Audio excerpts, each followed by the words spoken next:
क्या हुआ समझे आप? अभी इसमें पिछले सूत्र में जो कहा गया था जहाँ दीर्घ करने का, उसके विपरीत नपुंसक लिंग के प्रयोग आने पर, जहां पर नपुंसक लिंग के शब्द रूप बनाएंगे आप, तो वहां पर दीर्घ नहीं होगा। जो सु के पहले दीर्घ होता था ना, एक और है इसमें सौ। सौ माने प्रथमा एक वचन का सु प्रत्यय। नपुंसक लिंग के शब्दों के बाद जो प्रथमा एक वचन का सु प्रत्यय आएगा तो उसके पहले शब्द को दीर्घ नहीं होगा। ठीक है? अभी क्लियर नहीं हुआ हो तो और पूछिए, मैं आपको क्लियर करता हूं। ना माने नहीं होगा, नपुंसक के माने नपुंसक लिंग में के शब्दों में, दीर्घा माने दीर्घ, और सौ माने सुविभक्ति परे रहते, प्रथमा एक वचन के रूप में। क्लियर हो गया अच्छी तरह से? हाँ, नहीं, पहले जो सु के रहने पर जो दीर्घ किया गया था ना, हाँ, उसका ही।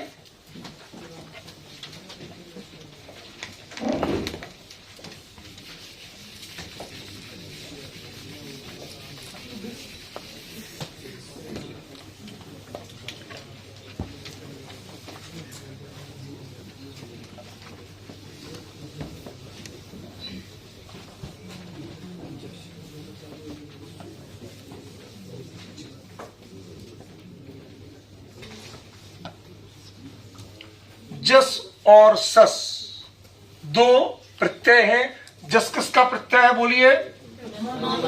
शस किसका प्रत्यय है? ठीक है ना? तो प्रथमा बहुवचन और द्वितीय बहुवचन के प्रत्यय रहते हुए, क्लियर हुआ ना? इतना अर्थ तो क्लियर हुआ है।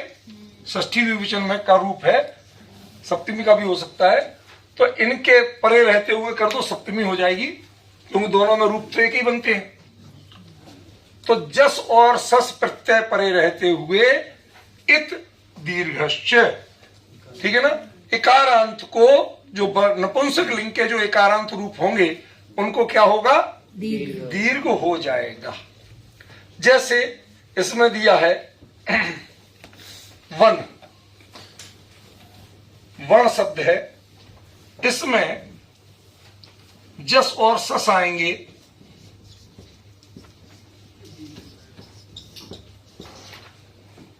तो जस और सस को जो होगा वो होगा पहले, इसके पहले दीर्घ हो जाएगा, दीर्घश्च, और इत, इनकी इत संज्ञा होगी, नहीं इत आदेश होगा, सॉरी, ई, वर्णा ई, समझे? और दूसरा इनमें दिया है महू, महू शब्द है, उकारांत नपुंसकलिंग शब्द है, तो इसका क्या बनेगा? महू ई। ये किसका रूप है? ये दोनों किसके रूप है? प्रथमा बहुवचन और द्वितीय बहुवचन के। क्लियर हो रहा है आप लोगों को? कीर्ति बेटा समझ में आ रहा है ना कि जो नपुंसक लिंग, यहां पर पहले समझ लो, नपुंसक लिंग में, ठीक है ना, नपुंसक लिंग के शब्दों में क्या होगा? जस और सस विभक्ति आगे आने पर, ठीक है, जो पहले विभक्ति को तो ई हो जाएगा, इत माने ई, ठीक है ना, और क्या हो जाएगा? पूर्व शब्द को, जो शब्द का अंतिम स्वर है उसको क्या हो जाएगा? दीर्घ हो जाएगा। अब आपको बता दूं कि ये रूप जो ई है, इसका इम वाला रूप भी आपने पढ़ा है, बड़ाइम, फलाइम, समझ गए ना? तो ये क्या है? कल मैंने इसके अर्थ बताया था आपको। वो क्या बताया था? छंदानुरोध, मतलब मूल में आचार्य ने क्या किया है? ई किया है। उसको जो इम वाला रूप मिल रहा है, अनुस्वार वाला, जिसे ये बिंदु कहते हैं, वो बिंदु वाला जो रूप मिल रहा है वो क्यों है? जहां छंदानुरोध से जरूरत होती है तो कर देते हैं, कहीं कहीं इसको इस रूप में भी लेते हैं कि संस्कृत में इसमें न का प्रयोग है, वनानी, फलानी, कहते ना, पत्राणी ऐसा प्रयोग करते ना, तो वो सानुनासिक प्रयोग के लिए भी इसको ई में अनुनासिक का प्रयोग कर देते हैं, समझ गए। लेकिन ये अनिवार्य नहीं है, अकेला ई पर्याप्त है, ठीक है, ये आपको ध्यान रखना। क्लियर हुआ सबको?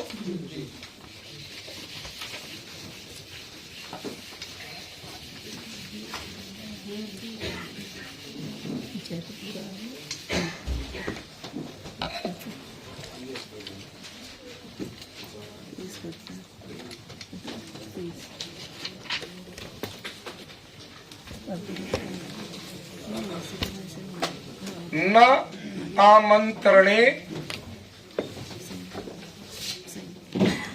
सौ आव उत आवोत ओत, ये नहीं, सौ ओत है, ओत तो, और दीर्घ बिंदवा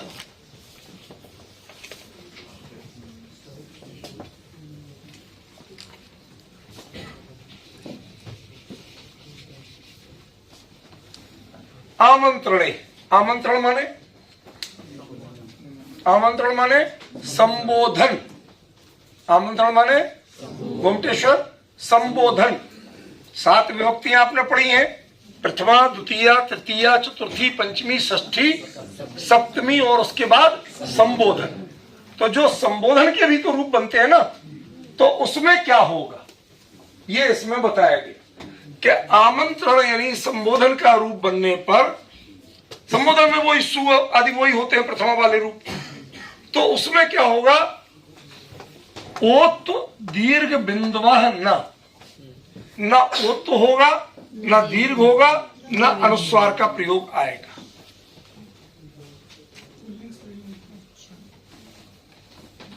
ठीक है, फिर से देख लो आराम से। आमंत्रणे सौ परता ओत दीर्घ बिंदवा ना भवंती, क्लियर लिखा है ना, वही यहां अभिप्राय है, ठीक है ना।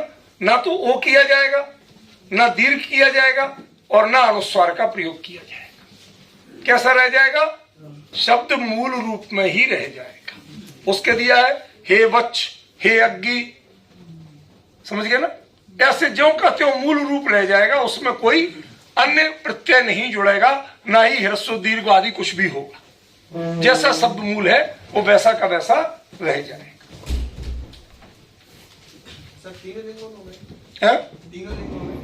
नहीं, ये तो नपुंसक लिंग का मुख्य रूप से चल रहा है, मेरे ख्याल से तीनों में होना चाहिए।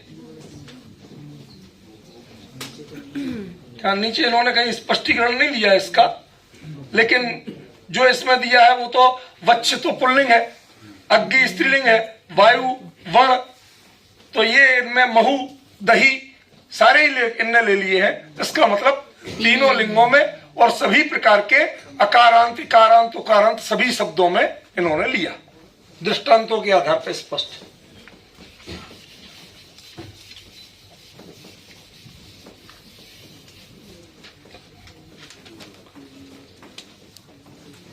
लेकिन इसमें स्त्रीलिंग नहीं लिया गया है, शायद पुल्लिंग नपुंसक लिंग ही लिया गया है, इसलिए इन्होंने स्त्रियाम आत ये रूप दे दिया है। एत सॉरी, आत नहीं है, एत। मतलब जो आकारांत, यहां पर स्त्रियाम में भी मुख्य रूप से आकारांत इन्होंने लिया है कि आकारांत स्त्रीलिंग में, अच्छा आता, अच्छा हाँ, ये इसमें लिखना थोड़ा छूट गया। स्त्रियाम आतः एत, आतः माने आकारांत स्त्रीलिंग के शब्दों में, ठीक है ना। संबोधन में क्या होगा, ए हो जाएगा, जैसे माले,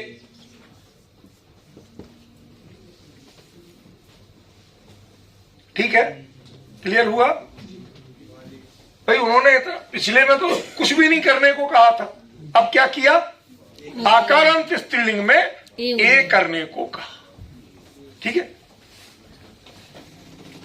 सर इसका मतलब ये है कि पुल्लिंग में वैसे रूप बनेंगे पुल्लिंग और नपुंसकलिंग में वो रूप, मूल रूप ज्यों का त्यों रहेगा।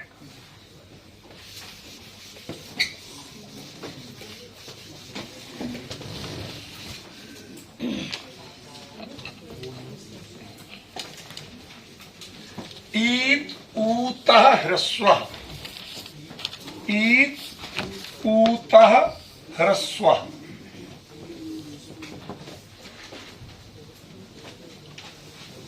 ईकारांत और उकारांत, स्त्रीलिंग में आकारांत को तो बता दिया, तो ईकारांत उकारांत स्त्रीलिंग भी तो होते हैं ना।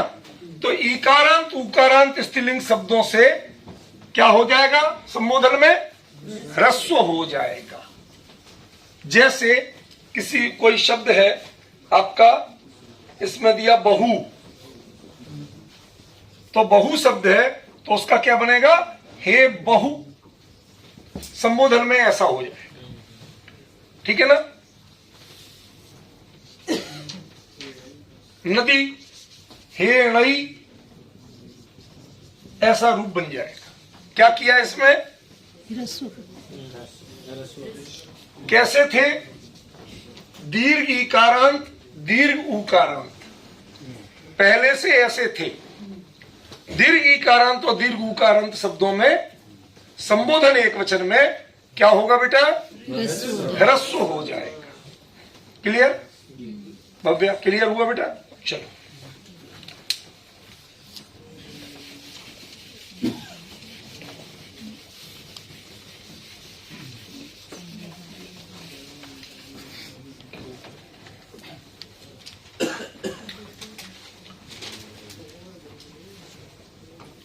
सोह बिंदु नपुंसके,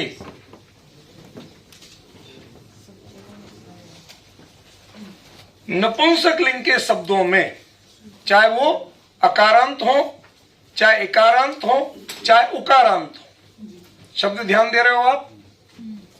अकारांत हो, इकारांत हो, उकारांत हो, जैसे भी हो, उन सभी शब्दों में सोह, सोह माने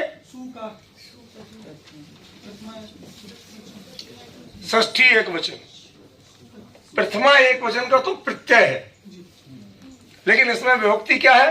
षष्ठी एक वचन का क्या अर्थ होता है? के स्थान पर। ये टेक्निकली जिनको नहीं आता है वो सूत्रों का अर्थ नहीं निकाल सकते, समझ गए ना। प्रत्यय है प्रथमा एक वचन का, लेकिन उसमें विभक्ति है षष्ठी एक वचन की, तो कैसे अर्थ करेंगे? प्रथमा एक वचन के सुप्रत्यय के स्थान पर। क्लियर? अर्थ लगाना आया? क्या होगा? जो प्रथमांत होगा, प्रथमांत क्या है? बिंदु, बिंदु माने बोलो अनुस्वार, उसकी जगह क्या हो जाएगा? अनुस्वार हो जाएगा। कहां पर? नपुंसके, नपुंसक लिंगवाची शब्दों में। अब चाहे वणम हो, चाहे दहिम हो, और चाहे महुम हो, इकारांत भी आ गए, उकारांत भी आ गए, अकारांत भी आ गए। ठीक है? तीनों क्लियर हुए? सरल है, इनमें कोई ज्यादा कठिनाई नहीं है, बस थोड़ा सा ध्यान देने की बात है।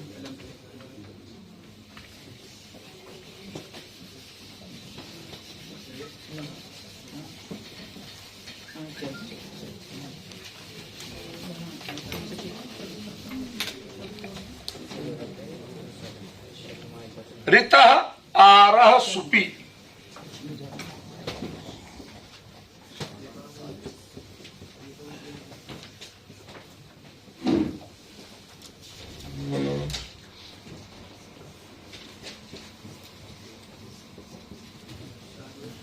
क्या अर्थ हुआ?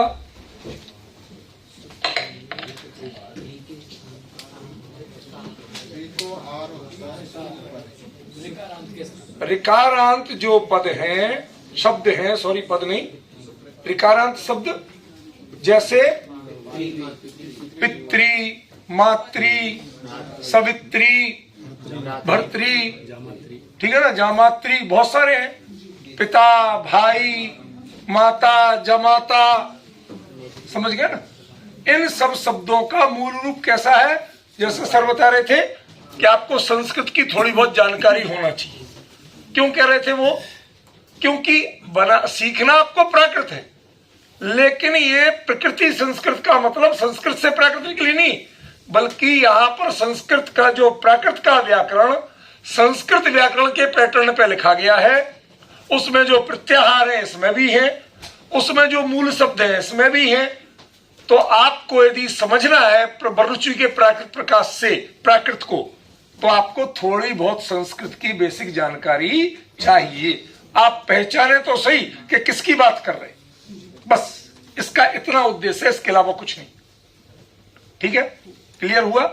देखो ऋकारांत शब्द जो बता दिए, जैसे पितृ, पितृ का नॉर्मली आप क्या करते हैं?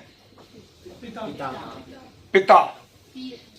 भाई वो तो हिंदी में आप लिखने लगे, संस्कृत में यदि करेंगे तो क्या बनेगा? प्रथमा एक वचन में पिता बनेगा। यहां पर क्या दिया है? सुप किस कौन सी विभक्ति का प्रत्यय है? कौन से वचन का? तो पहले लिखो सप्तमी बहुवचन का सुप प्रत्यय, और इसका अर्थ क्या है? सप्तमी का नीचे परे रहते, माने ऋकारांत शब्द से ये पितृ शब्द हो गया। इसके बाद आपने सुप प्रत्यय लाए। सर इसमें सुप प्रत्यय से प्रारंभ का सु से लेकर अंत के सुप तक पूरे लिए जा सकते हैं। देखो सौ जस मौट छाभ्याम भ्याम व्यसदी उधर से लेंगे तो लिया जा सकता, ठीक है ना। लेकिन अपन देखते हैं उन्होंने क्या लिया है। पहले अपन सामान्य सूत्र का अर्थ समझे। एक सुप प्रत्यय पे तो समझ ले, बाकी पे लग जाएगा, फिर देख लेंगे। तो पितृ शब्द के आगे सुप प्रत्यय आया, तो क्या करेंगे? इसको ऋकार को आर कर देंगे। ये प्यार व्यार मत बनाइए, समझ गए ना। ये जो अति महाराष्ट्रीकरण है, इसने भाषा के मूल शब्दों को बहुत बिगाड़ा है, और कुछ लोगों को आदत अकेली वो ही पड़ी। उन्होंने भाषा के मूल रूप को कभी पहचानने की कोशिश नहीं की, क्योंकि पढ़ा वही है, पढ़ाया वही। इसलिए मैंने कहा था कि अध्यापकों के लिए ये कार्यशाला बहुत जरूरी है जो प्राकृत पढ़ा रहे, क्योंकि उनको जो गलत फीडिंग है उनको कोई बताता नहीं, किताबों में कोई समझाता नहीं है। छपा है तो छपा है, चल रहा है तो चल रहा है। लोगों ने और 10 रूप नीचे लिख दिए, जो जहां मिल रहे सब बीड़ मटोर के रख दो। अरे भाई पहले समझो तो सही कि प्राकृत जहां से चलती है, उसकी प्रक्रिया जहां से शुरू होती है, वहां क्या हो सकता है, उसको पहचानो पहले। वो जो मूल प्राचीन रूप है वो सारे संस्कृत से बहुत निकटता रखते हैं, वो उससे दूरी नहीं रखते, समझे ना। तो आप ताको दा करेंगे वो प्राकृत में होता है, ठीक है ना। तो अब आप देखो कि पिदार इतना तो बन गया, जो आपने बनाया। री को आर किया, मैं उधर देख देख के नहीं बोल रहा हूं, मैं सीधा यहां से बोल रहा हूं। आपको यदि व्याकरण समझना है तो सूत्र यदि आपको नहीं समझा सकता है तो कोई नहीं समझा सकता। नीचे के प्रयोग गलत हो सकती है, और जो सर ने कहा था सुबह के अभी अपने व्याख्यान में, वो यही वाला जो सूत्र था, दरअसल वो प्राकृत की प्रकृति के विरुद्ध सूत्र है। प्राकृत की प्रकृति वो है ही नहीं। प्राकृत उसको कभी भी उन आदि में संयुक्त व्यंजन के वो कभी विधान नहीं करती। प्राचीन पाठ में वही है जो आप कह रहे हैं। हाँ, वो कहीं नहीं मिलेगा। जो परवर्ती पाठों में मिला भी, उसका कारण मैं बता रहा हूं सर, क्षमा याचना के साथ गंभीरता से इसको लिया जाए। हुआ क्या, जैसे आज हम लोग बोलते हैं, कितनी शुद्ध हिंदी बोलते हैं भाई, कितने शब्द इंग्लिश के आते हैं, कितना प्रभाव इंग्लिश का आता है, कोई ठिकाना है। यही स्थिति थी कि जब थोड़े पढ़े लिखे लोग बोलने लगे, प्राकृत को लिखने लगे, साहित्यकार बन गए, तो उन्होंने संस्कृत का प्रभाव, आदि में संयुक्त व्यंजन, आदेना का प्रयोग, ये सब संस्कृत के घुसा दिए। क्यों? प्रैक्टिस थी। अब लिखा गया, बड़े व्यक्ति के नाम से लिखा गया, पवन जी ऐसे नहीं चलेगा। मंगलचरण भी किया ना, इंद्र संदवंदियाणम, हाँ। अनुस्वार आप देखिएगा सब जगह अनुस्वार। मतलब ये प्राकृत में तो मान के चलिए कि ना कभी नो ना सर्वत्र, या तो उसको ना हो जाएगा, बहुलम है, अन्यथा वो वाह है, वो भी विकल्प से है भाई साहब। यही तो अंत में जो है ना वो विकल्प से है, आप चाहो तो उसको भी यथा, क्योंकि संस्कृत वालों को भी भेंट करना सर नहीं, मैं इस मामले में थोड़े से आपसे क्षमा याचना करता हूं, क्योंकि इससे प्राकृत वाले कभी प्राकृत समझ ही नहीं सकेंगे मूल में थी क्या। हम पहले बाद में प्रयोग क्या मिलते हैं वो अलग बात है। मैं उसी का स्पष्टीकरण दे रहा हूं कि संस्कृत के विद्वानों ने प्राकृत में बहुत कुछ लिखा। प्राकृत के लोग भी पढ़े लिखे तो परंपरा गुरुकुल में संस्कृत से ही, प्राकृत का अकेला कोई गुरुकुल नहीं था, कोई पढ़ाता नहीं था। तो वो जो नॉलेज थी, जब आप जिस पैटर्न पे चलेंगे वो आपके रिफ्लेक्ट होगी ही होगी। तो वो रिफ्लेक्शन है, वो ओरिजिन नहीं है।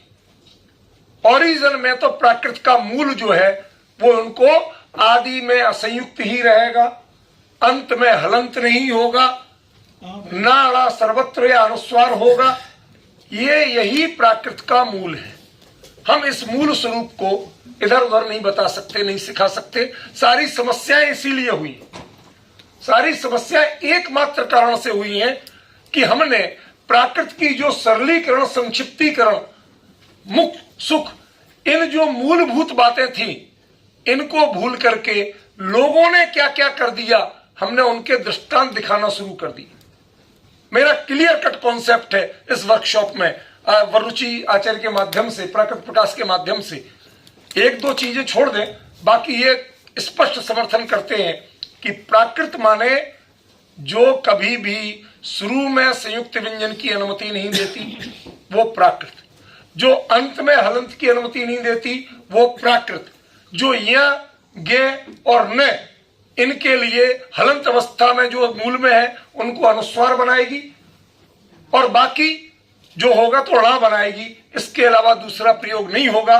इसका नाम प्राकृत। ये फंडामेंटली जान के चलिए, इसमें मैं कोई मिलावट नहीं चाहता, क्योंकि इसमें जितनी मिलावट हुई है, दूसरे आचार्यों के नाम दिए गए, ओरिजिन खत्म होता गया। मूल रूप क्या था, क्यों था? जब संस्कृत में वही चल रहा था तो प्राकृत अलग क्यों हुई? प्राकृत में क्या होता है? संस्कृत के जो जैसे कमल है, अब कमल में कोई ऐसा परिवर्तन करने योग्य चीज नहीं है, वो जो की त्यों रहेगी। तो संस्कृत से समानांतर होने में हमें ऐतराज नहीं है, लेकिन प्राकृत का मूल क्या है ये हमें ईमानदारी से स्वीकार करना पड़ेगा।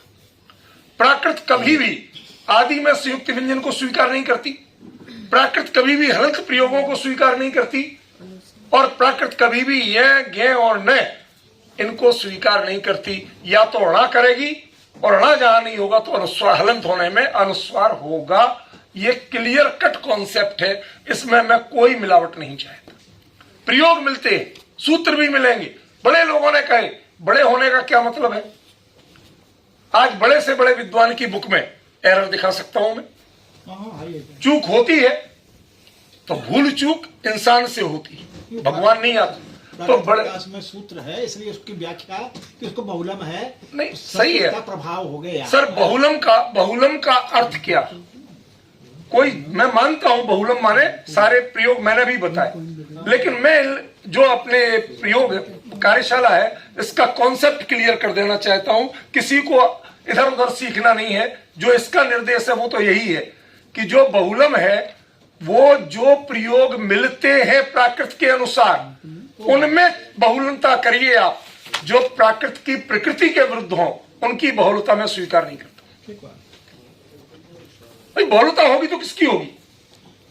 भाई किसी चीज में जो प्रयोग में आ रहा है, हाँ अति प्रयोग में है, उसको स्वीकार बस करना पड़ेगा। उसको हम स्वीकार करते। संस्कृत ने भी स्वीकार किया, हाँ। प्राकृत ने भी स्वीकार किया। अब होने को तो मैं आपको बताऊं, संस्कृत में जब लोगों ने बहुत अधिक प्रभाव दिखाया लोक का, तो उन्होंने कहा साहब हम हर चीज संस्कृत में सिद्ध कर सकते।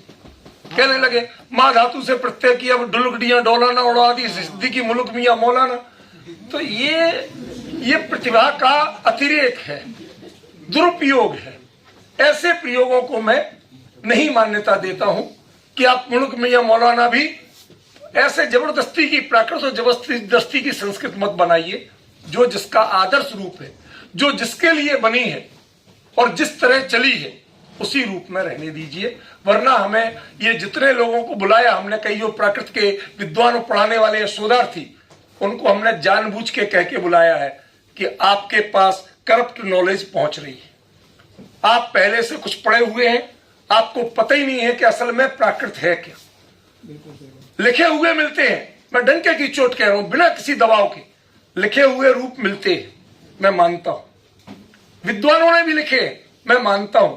लेकिन मैं पूछना चाहता हूं कि पहले तय तो करो कि प्राकृत बनी क्यों और प्राकृत का मतलब क्या होता है।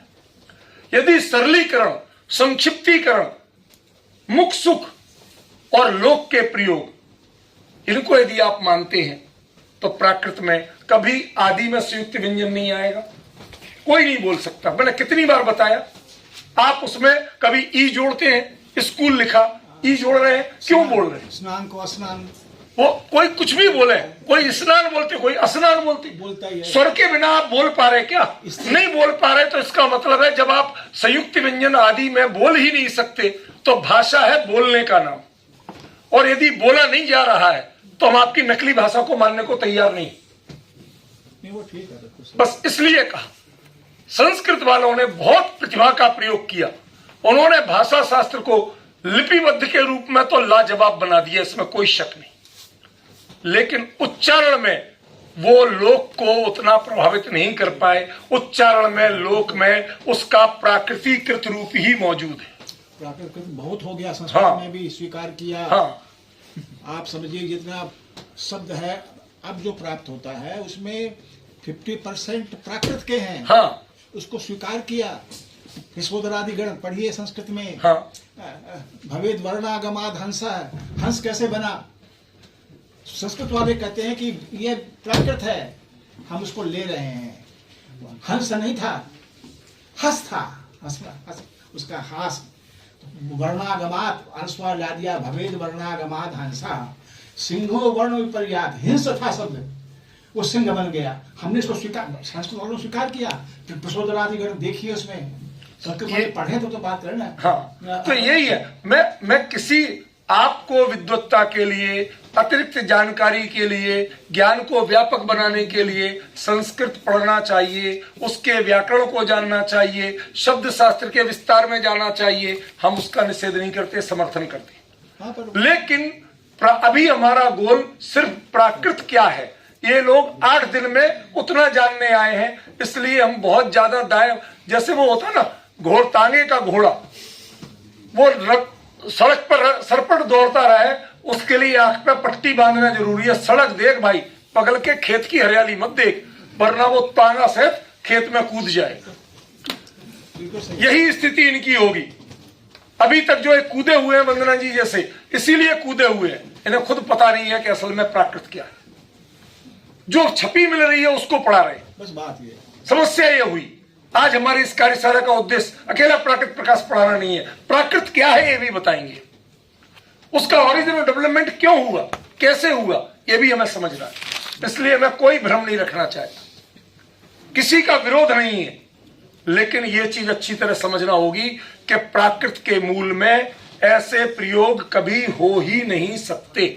जो दे रहे हैं वो उसको बिगाड़ रहे हैं। मैं एक बात पूछूं आपसे, आज की टेक्नोलॉजी तो बहुत अच्छी चीज है ना। रामायण सीरियल में जरा लिमोजीन से रामचंद्र जी को उतरते दिखा दो, बोइंग 747 या जो 380 से उनको लंका से इधर उतरते दिखा दो। अब तो अयोध्या में एयरपोर्ट भी बन गया। अरे आज हो गया, इसका मतलब क्या है? यदि आपको रामायण दिखाना है तो रामायण के चरित्र के अनुरूप दिखाना पड़ेगी, उसके कॉस्ट्यूम के अनुरूप दिखाना पड़ेगी, उसकी भाषा शैली के अनुरूप दिखाना पड़ेगी। आप अंग्रेजी नहीं बोलते रामायण में, तो प्राकृत में भी दूसरी चीज नहीं चलेगी, प्राकृत ही चलेगी, उसी का कॉन्सेप्ट चलेगा। ये आप लोग अच्छी तरह दिमाग में बिठा लीजिए।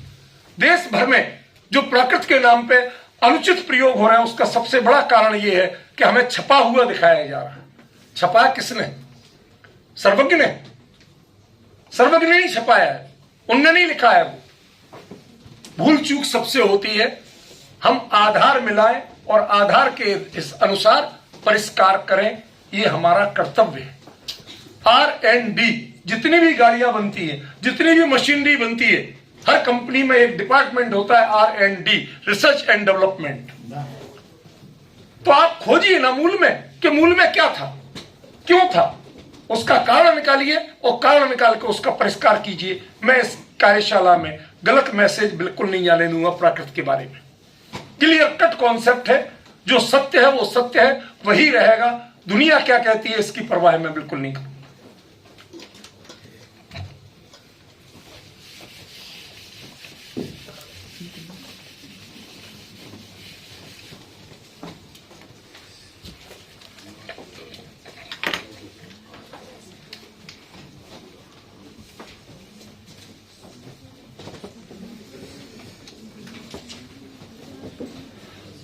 माता संबंधी जो एक रिकार है, उसके लिए आकार आ हो जाता है। ठीक है, मातृ, माता, मादा, माँ आ, हमें सब स्वीकार है। कोई कोई माँ या भी बनाते हैं, वो भी स्वीकार है। वो या श्रुति होके बाद में बन जाता है, लेकिन रहेगा यही, इसकी जगह कुछ और नहीं हो जाएगा। प्राकृत में मातृ शब्द रिकारांत नहीं है। हम उसको पहचान रहे हैं संस्कृत के माध्यम से, इसलिए उसको रिकारांत को आकारांत होता है कहा जा रहा। प्राकृत में यदि कहा जाए, प्योर प्राकृत व्याकरण पढ़ना हो, प्योर प्राकृत की व्याकरण हो, तो उसमें सिर्फ इतना बताया जाएगा कि माँवाची जो शब्द है वो प्राकृत में आकारांत माता या मादा इस रूप में प्रयुक्त होता है। वो री को आ करना नहीं बताएगी। री को आ करना माने पहले मानना पड़ेगा कि री होता था, प्राकृत में कभी नहीं हुआ। हाँ, जब हम संस्कृत से प्राकृत पढ़ते हैं तो यही कहना पड़ेगा कि संस्कृत के मातृ शब्द में जो रिकार है उसको आकार होता है। इसीलिए प्रकृति संस्कृतम कहा गया।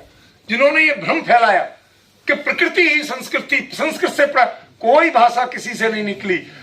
जो भाषा विकासशील ही नहीं हो, जो भाषा परिवर्तन नहीं स्वीकारे, उस भाषा से दूसरी भाषा का जन्म कैसे होगा? एक सिंपल सी बात है। लोक भाषा परिवर्तन स्वीकारती है। कोस कोस पे बदले पानी, 3 कोस पे बानी, ये लोक भाषा स्वीकारती है।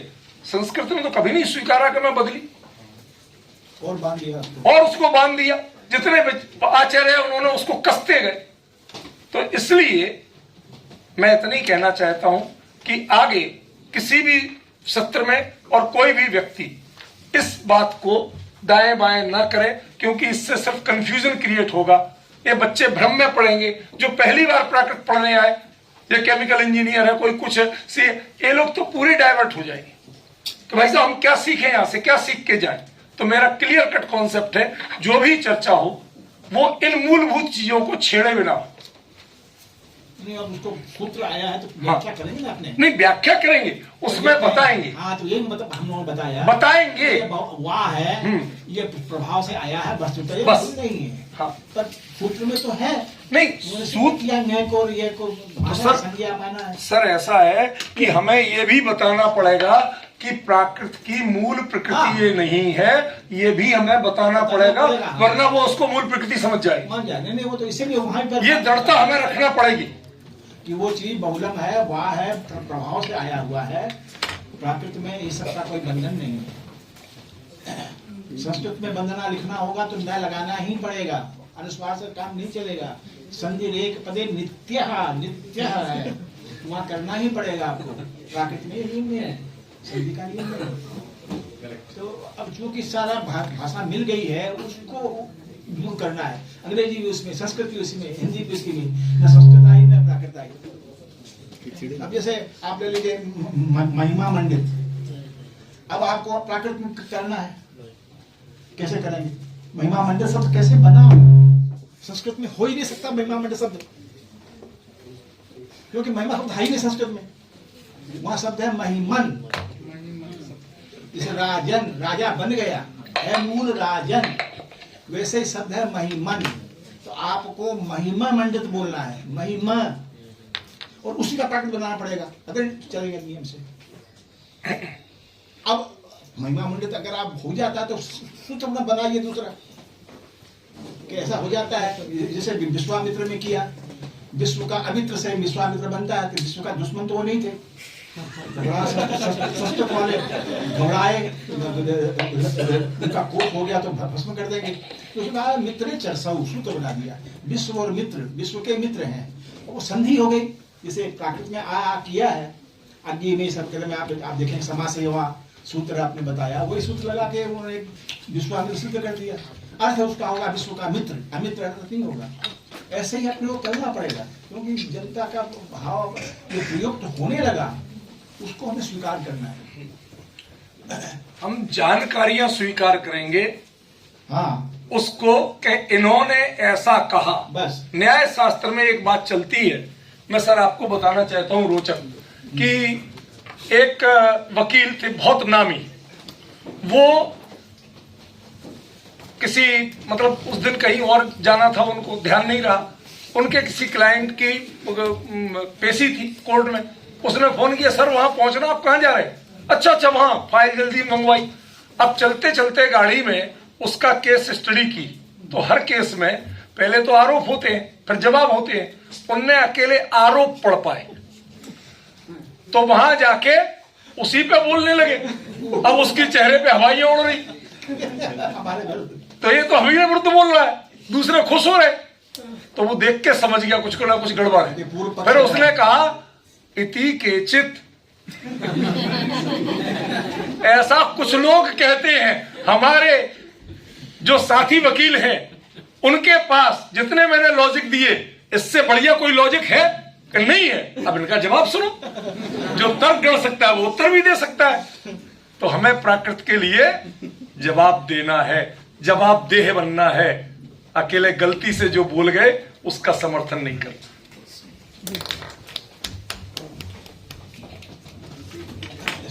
सतत प्रवाहमान, प्राकृत तो सतत प्रवाहमान रही है, चेंज होती रही है, जिसे इन्होंने कहा। ऋकारांत शब्दों जो है उनके बाद जस माने प्रथमा बहुवचन, शस माने द्वितीया बहुवचन, टा माने तृतीया एक वचन, गस माने षष्ठी एक वचन, और सुप माने सप्तमी बहुवचन। ठीक है, ये जो सु है तो उसके विभक्ति प्रत्यय है। ठीक है, क्लियर? तो ऋकारांत शब्दों के बाद जस, सस, टा, गस और सुप, ये 5 विभक्ति प्रत्यय आने पर कॉन्सेप्ट क्लियर हुआ। ऋकारांत शब्दों के बाद प्रथमा बहुवचन, द्वितीया बहुवचन, तृतीया एक वचन, षष्ठी एक वचन और सप्तमी बहुवचन के प्रत्यय आने पर, मैंने दोनों तरह से बोल दिया आपको, ठीक है ना, प्रत्ययों के नाम से भी बोल दिया और विभक्ति के नाम से भी बोल दिया। ये आने पर क्या होगा? उत ऊ हो जाएगा, ऋकार को उकार हो जाएगा। ठीक है, अंत में जो री है उसको क्या हो जाएगा? ऊ हो जाएगा। लेकिन होगा कैसे? विकल्प से होगा, माने एक बार होगा और एक बार वो जो पहले आर बनाया था वो आर का आर बन जाएगा। ठीक है, देखो इसमें एग्जांपल्स देख लो आप।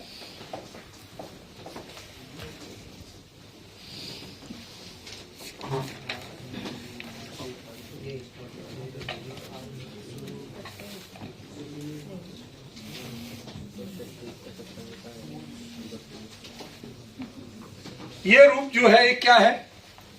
गौर करिए, भत्तुणो, ये गस प्रत्यय वाला रूप है। भर्ता शब्द में, भर्तृ शब्द में साथ में आप ले आए गस। कैसे बना आपको सिखाता हूं। गस आया, अब इस गस को यदि णा आदेश होता है, णो आदेश होता है, वो तो एक अलग नियम है। गस को णो होना वो अलग नियम है। आप मूल देखिए, इधर पे इस री को आपने क्या बनाया? उ, तो भत्तु, और लो जोड़ दिया, जैसे गुरुड़ो जोड़ते थे, ऐसे भत्तड़ो जोड़ दिया। लेकिन ये कब होगा?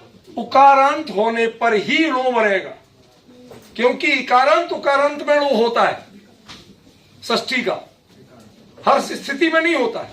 तो इन विभक्तियों के जो आदेश होते हैं वो तो आप पुराने याद रखिए, वो आदेश वही होंगे, लेकिन जब वो उकारांत होने पे होते हैं तो आदेश होंगे। यदि उकारांत ही नहीं होगा तो क्या बनेगा? भत्तार। क्या बनेगा? भत्तार। अब उसके बाद जो बनेगा वो लग जाएगा। आर के बाद क्या लगेगा? भत्तारस। समझ गया ना? नहीं समझे? क्यों नहीं समझे? क्या नहीं समझे बताओ। अरे मैनी चेंजेस कहा है? पहले आपने रिकार को आकार आर पढ़ा था, ऋतो आर, वो याद है? अपने ही नाम को याद नहीं रख पाती आप पूरा, ठीक है ना? तो उसमें जब भर्तरी था, री को आर हो गया, ये रेफ शायद, तो क्या बनेगा?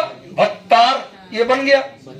और जो अभी अकारांत हो गया, तो अकारांत में क्या होता है? गस को डबल सा होता है। तो क्या नया हुआ? जो पढ़ चुके आप, अब वो आपको याद नहीं तो आप डगमगा रहे हैं, अदरवाइज कुछ भी ऐसा नहीं है जो मैं कठिन बता रहा हूं, ठीक है? ये जो प्रयोग इस पे हुआ यही टाप जस पे भी होगा, सस पे भी होगा।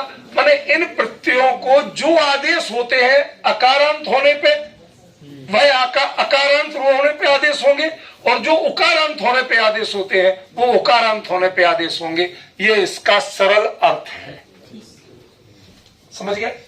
क्योंकि उकारांत इसको विकल्प से किया जाता है, तो जब उकारांत बनाएंगे तो उकारांत वाले आदेश हो जाएंगे, वो तो रूप पढ़ चुके आप। और जब अकारांत बनाएंगे तो अकारांत वाले आदेश हो जाएंगे। ये मूल शब्द में क्या परिवर्तन होता है वो सिखा रहा है, प्रत्ययों को क्या परिवर्तन होता है ये नहीं सिखा रहा है। प्रत्ययों के परिवर्तन तो वही है जो अकारांत और उकारांत के आपने पढ़े। मेहरबाजी समझ में आया? क्लियर हुआ? जो अकारांत और उकारांत के परिवर्तन इन प्रत्ययों के रूप पढ़े हैं आपने, वो इन प्रत्ययों को वही बनेगा, कुछ नया नहीं बनेगा। यह सूत्र मात्र इतना सिखा रहा है कि इन विभक्तियों के परे रहते ऋकारांत को कहीं एक बार उकारांत हो जाएगा। जब वो उकारांत हो जाएगा तो उकारांत जैसे रूप बनेंगे, और जब वो नहीं उकारांत नहीं होगा, विकल्प रहेगा, तो वो आर, ऋतु आर बनाया है तो वो आर बना रहेगा, तो वो अकारांत हो जाएगा, तो अकारांत जैसे रूप बनेंगे। इसमें कुछ भी जटिल नहीं, कुछ भी दुविधा नहीं। मूल चीज है उत्वा, ऋतो उत्वा, असली चीज वो है। ऋकारांत शब्दों को उकारांत विकल्प से होता है इन 5 विभक्तियों में। इन विभक्तियों का मतलब इतना है, ये विभक्तियां नहीं करती, समझ गए ना? और जब ये हो जाता है तो इन विभक्तियों के रूप वही बनेंगे कि उकारांत होने पे जैसे बनते हैं उकारांत शब्दों के, और जब विकल्प रहेगा तो वो आर जुड़ के अकारांत हो जाएगा, तो उसके रूप बनेंगे अकारांत जैसे। ठीक है भैया? क्लियर हो गया? चलो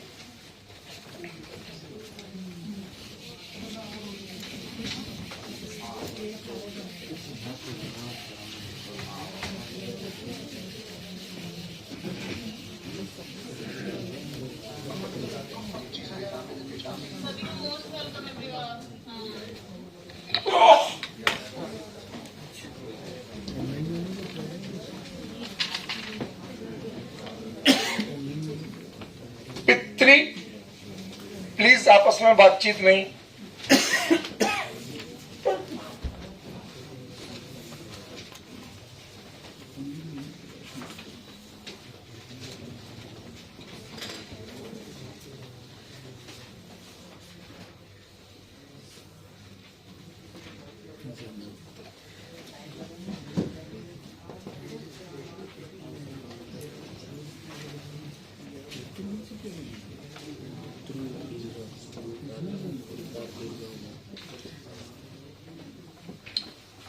कौन बताएगा मुझे?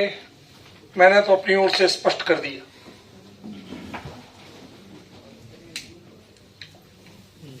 वेंकटेश बेटे, ऋतो ऋकारांत शब्दों के, क्लियर? ऋकारांत शब्द जो है तो उनमें से री के स्थान पर क्या हो जाएगा? अर। ये प्रथमांत है, ठीक है ना? मूल बात क्या हुई? अभी तक आप क्या कर रहे थे? आर कर रहे थे, अब क्या करोगे? आर करोगे। किन में? 3 शब्दों में, पितृ, भ्रातृ, जामातृ। आपको एक प्रश्न होना चाहिए कि इनमें तो री छोटी लगी, इसमें री बड़ी होगी। वो षष्ठी बहुवचन के कारण, ये जो लाम जुड़ा है ना, ये षष्ठी बहुवचन का है। तो जहां भी लाम जुड़ता है पूर्व स्वर संस्कृत में दीर्घ हो जाता है। जैसे रामाणाम, देवानाम करते ना, तो मूल शब्द तो राम और देव है, तो उसको भी दीर्घ किया कि नहीं किया? ऐसे ही यहां पर ये ऋकारांत है, तो जामातृणाम, इसमें शब्द तो ऐसे ही है, यहां जो बदल गया वो इसके कारण बदल गया। पिछले 5 है? जो उसमें पहले मैं सूत्र का अर्थ क्लियर करता हूं, ठीक है ना? हाँ, वही 5 ले रहे हैं, ठीक है ना? वही ले रहे हैं, आर की जगह अर करेंगे। बस इतना अंतर कर रहे हैं कि जो अन्य जगहों शब्दों में ऋकार को आर आदेश कर रहे थे, इसमें अर। अच्छा, इसका एक लाभ है, वो लाभ क्या है कि अर में वो भी अकारांत है, आर भी अकारांत है, तो रूप कैसे बनेंगे? अकारांत बनेंगे। पितर, हाँ, भ्रातर, हाँ, भादर, भ्रातर नहीं।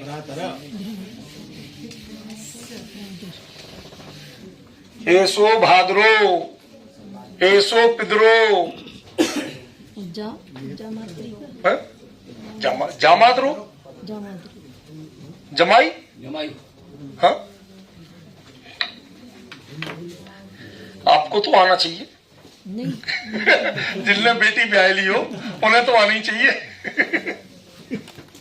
ये देखो, थोड़ी बहुत हंसी बोले होना चाहिए, वरना ये विषय इतना रूखा होके दिमाग को कुंद कर देता है।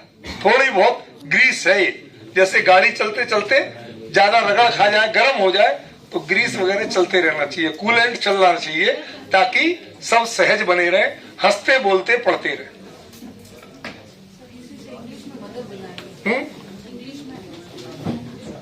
मैं अंग्रेजी व्याकरण का जानकार हूं। जो मदर बना है, फादर बना है, वो अर करके, पहले ये बताओ, अंग्रेज लोग क्या मातृ पितृ शब्द मानते थे ऋकारांत? नहीं, एक कॉन्सेप्ट समझे। हम दूसरे की भाषा में समानांतर कुछ मिलता है तो हर जगह हम सोचने लगते हैं हमसे ही गया, ये हमारा ही है। मैंने कल आपको कितना बड़ा कॉन्सेप्ट बताया था कि जो परसों बताया था कि सबसे पहला वर्ण कौन सा बच्चा बोलेगा? मां। क्यों? कितना बड़ा कॉन्सेप्ट था। उसके दांत नहीं है, उसे मूर्धा और तालु का अभ्यास नहीं है, उसे होंठ का प्रयोग करना, जो भी चूसता है होंठ, उसे होंठ के प्रयोग का अभ्यास है, उसका प्रयोग करना जानता है। और जो होंठ मिले और खुले, इससे पहला वर्ण निकलेगा तो मां निकलेगा। तो वर्ल्ड वाइड जो मां है वो आपकी मां से नहीं गया, मातृ से नहीं गया, इस मनोविज्ञान या प्राकृतिक विज्ञान से गया। हमारे यहाँ एक बड़ी कमजोरी है कि हम दुनिया में जो कुछ भी हुआ वो सब हम ही ने किया। अरे मानते हैं ये तद्देश प्रसूतस्य, उसको हम भी मानते हैं, उसकी गरिमा हम भी करते हैं, सम्मान करते हैं, लेकिन कभी कभी थोड़े आंख कान खोल के भी चल लिया करो। दूसरे भाषाओं से भी संस्कृत में लिया है, खूब लिया है। जैसे दंपति शब्द है, हाँ, अब दम कहाँ से आया? रशियन से आया। रशियन में है डोम, डोम माने घर, उसका पति। अब रशियन से आया, उसको स्वीकार किया इन्होंने, तो दंपति, जमपति, जायापति करके इन्होंने सूत्र बनाए उसके लिए। गृहपति शब्द है, हाँ, उसके सामने आदेश कर दिया। अब आजकल भूल से लोग दंपत्ति, विपत्ति, संपत्ति की तरह से विपत्ति सब डबलता कर देते हैं। किसी काम नहीं, एक और मजेदार बात बता रहा हूं आपके लिए कि जैसे शायद स्पेन की भाषा में है, स्पेनिश में मैडम शब्द जो है वो माई डैम, मेरी पत्नी, मात्र उसके लिए प्रयोग कर सकते। आप हर किसी को मैडम बोलते रहते तो ये तो बहुत कुछ चलता है। इधर कुछ उधार लेते हैं, कुछ अपना जोड़ लेते हैं, काम चला लेते हैं। समझ गए? मैडम का डैम भी खत्म हो गया, मैं नहीं रह गया। मदाम बोलते हैं, मदाम। मादाम लंच टाइम हो गया। चलिए, धन्यवाद आपके बताने के लिए, धन्यवाद। बहुत शुक्रिया। हम लोग आपको बहुत आभारी हैं।